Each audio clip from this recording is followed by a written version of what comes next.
Hello and welcome. This is Rooflemonger, my friends. So the Marvel Tokon Fighting Souls open beta has concluded now, and there's a lot of discussion on the internet about it. Lots of it pretty positive. Some of it, especially in regards to the PC version of the game, little bit negative. So all of that, along with some of my own thoughts, that's what I kind of want to talk about in today's video. Like, what's going on with Marvel Tokon? Because, hey, it's coming out real soon. Like a week and a few days as of the time of me making this video soon. It's going to be one of those deals, like, regardless of where your thoughts currently lie on the game, like, you're going to be hearing about this game for some years to come. This is very clearly, like, kind of like the next big thing in fighting games since the launch of Street Fighter 6 and Mortal Kombat 1. This is the Guilty Gear team. Strive is a proven, battle-tested, if you will, right? They know what they're doing. Now, for my part here, before we get into some other stuff, I still like the game. I liked the game before. I still like the game now. The only thing I didn't really like was the timing, I guess, because, you know, hey, Avatar Legends just came out. We got all sorts of Avatar Legends content on the channel. Please check it out. So since I've also been working a lot on Avatar Legends, I didn't get to play as much as I would have liked, but I guess that's a small quibble in the end, but I did enjoy the time I did have. I also enjoyed that they opened up to a lot more characters like Magneto. I had a lot of fun with Magneto. Although a little disappointed now that I got some more like proper hands-on time with him. The command grab is not a big part of the game. I thought it kind of would be. I kind of hoped it would be. But it really isn't. Like, Ghost Rider and Storm realistically have much better grabs. But they also can't fling 16 tons of metal at you, so, you know, there's give and take, right?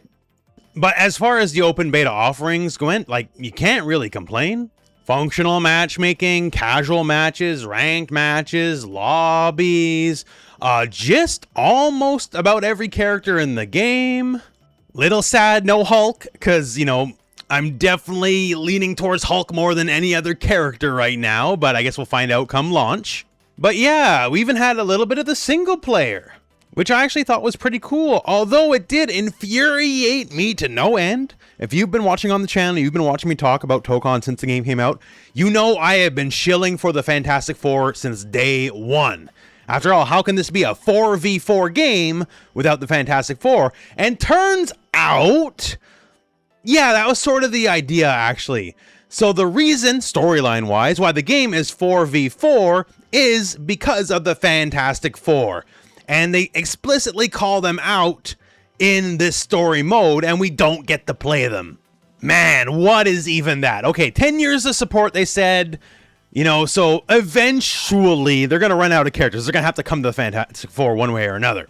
But it hurts more that they're specifically called out and they're the reason this is the way it is. And we don't get to play them.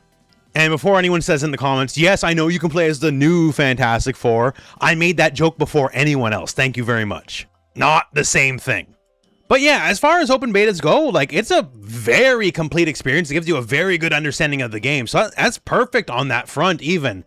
Like, if you are on the fence one way or another, for the most part, I feel like the beta will give you a pretty good idea if you're going to actually be interested in the game or not. Like, the core gameplay loop is there. There's proper training mode, which we've had that fight before. Now there's a real training mode, frame data, all that kind of stuff. Like, fully featured is definitely the best way to put it. So I can see a lot of people being happy with that. And over the course of the weekend, I've definitely seen a lot of happy people. But now let's kind of go on one of the negatives here, because I've definitely heard a lot of people talking negatively about the PC version, and I'm sort of two minds about that. So in this specific match here, you're seeing me play on the PC build of the game, and when it comes to like frame rate issues, graphical issues, stuttering, like the myriad of complaints have heard about, legitimately I did not experience any of those. I think a lot of those might be tied to, like, you know, graphical / processing power. I do have a very powerful PC. It's been explained to me that due to Sony's concerns over the PC version, it's running like 17 layers of anti-cheat. And basically, if your PC is anything other than a very powerful PC, it's going to bog it down real fast and real bad. And on that front, I cannot say I experienced that, although it's very clear just from social media, lots of people are having that issue.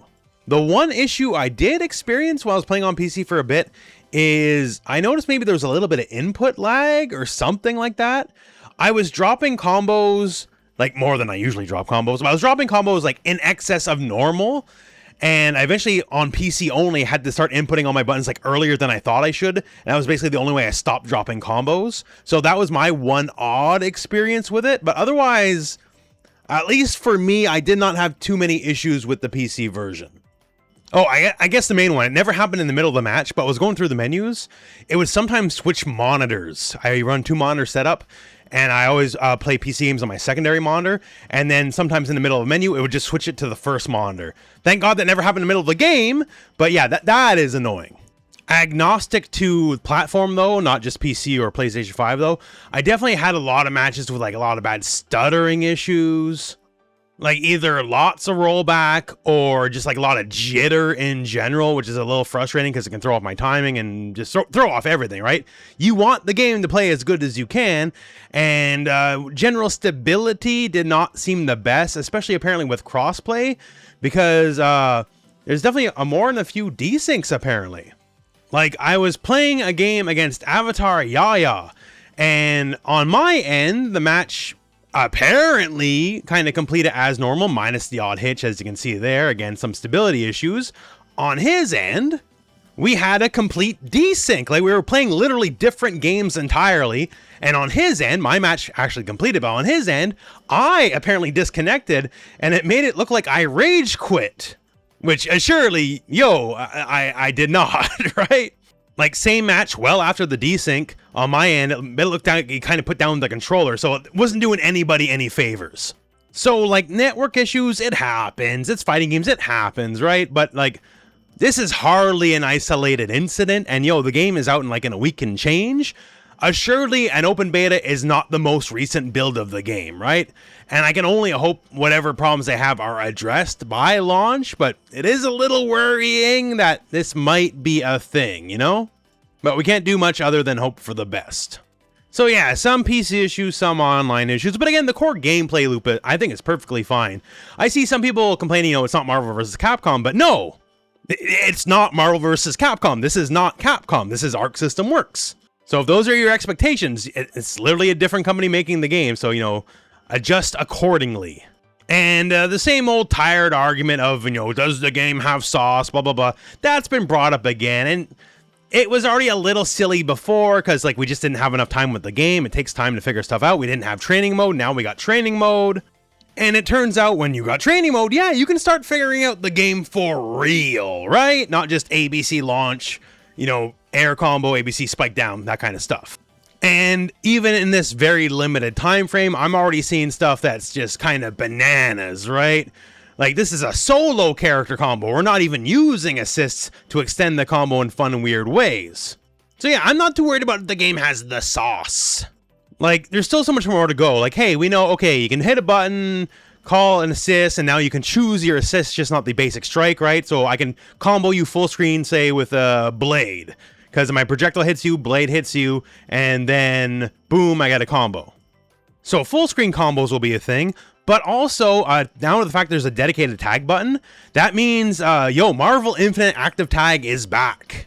So if I raw tag and then input my special move, it'll still keep it in the buffer before the tag is complete. So I could tag to, say, Captain America, and then input my gun special blade, and then be tagged in as Captain America while that long, very active gunshot is in play, and then basically I can active tag myself into a free combo.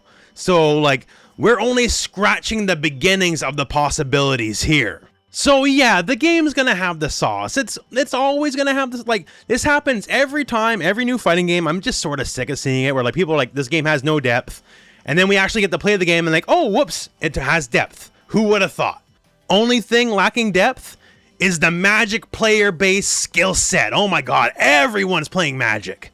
Now, of course, I'm joking to a degree, but yeah, Magic, I feel like 90% of my matches were against Magic, and apparently I got the stats to back that up. So intrepid Twitter user Elliot Faye went and collected a bunch of the stats of character usage in the beta. And it turns out, at least at a certain rank, that yes, Magic is by far the most played along with Blade. Which proves the validity that Blade should have been here all along, because Blade's popular, y'all. He's just cool. Ice cold dude that kills vampires? You don't need to sell people much more than that. And the chart mostly makes sense. Like Goblin, Star-Lord are definitely perceived as more technical characters, so on the lower end of things. I'm surprised Captain America is that low, though. Everyone likes Captain America, but maybe just given the rest of the cast that we have, he's just a little too vanilla for people's standards, perhaps? Like, he's a perfectly good all-rounder, but here's the thing. Magic is also a perfectly good all-rounder, because she has the fireball. She can have more than one fireball on the screen at the same time. Let me tell you, as I was playing Magneto, and I'm like, oh man, Magneto's got all this sick anti-zoning tech, right? Doesn't matter against Magic, because she can have two fireballs on the screen at the same time, so even if I already use my armor to get past one fireball, the other one's already on the screen, so I don't actually get any further ahead. Plus the portal tricks, she has the uppercut, she has, like, maybe the best normals overall, because, like, Magneto has long-range normals. Hers are longer range, and they're faster, too. So, on top of just being pretty blonde lady, Magic just seems like a perfect storm of easy use and just gigantic normals and easy-to-handle special moves that seems to give her the crown for most popular character in the beta. So, all I'm saying here, now Arc System Works knows how to make alternate skins now, right? Maybe Magic will be your Chun-Li. You make 15 Magic skins and they'll all sell. But yeah, so as it happens right now, overall, even though I have some quibbles to say the least, both with the online experience and some of the balance stuff, because again, it bugs me that Magneto's magnetic grabs are nowhere near as useful as I thought they would be, especially because the game has so much throw protection that if you try to do like tick throw into magnet grab, it doesn't work because they have so much throw protection, the grab will just miss, which I feel defeats the point, honestly, but subject to change in the future. So maybe I'll have Hulk will be my grappler. I don't know, because we don't know anything about Hulk basically right now. But we'll know more time. We'll figure it out, right? But overall, good positive game experience. When the online works, it works great. Just sometimes it doesn't. But that's fixable, that's patchable. Just a matter of, is this going to be ready for launch, or are we going to have somewhat of like a unstable or rickety launch? Now, when it comes to launch, regardless, hey, you know, I got your back. So come launch, beginner guides, choose a main, character guides, all that kind of stuff. I'll have all that and more for you. So stay tuned to the channel. We got a lot of good stuff to come. And this is Arxis. I'm sure they're going to stick the landing after a while, right? They have proven through trial and tribulation with, say, Guilty Gear Strive, that, yeah, they can figure this stuff out. It's just, will that be day one? Hopefully it'll be day one. But if for whatever reason it is not, they will get there in the end, I'm very, very sure. So that said, that's some of my thoughts about the Marvel Tokon Fighting Souls open beta, and I know you guys got your own experiences. Did you have fun? Were you a little frustrated? Did you run into any technical issues, especially on PC? Because again, I tried to find some, and unfortunately, good for me, unfortunately for this video, I just didn't quite find as many issues as everyone else had. Regardless of where you are, let me know what your thoughts are in the comments below. And all that said, my friends, that is it for the video. So thank you very much for watching. Hope this video has found you well, and go out and play some Marvel Tokon.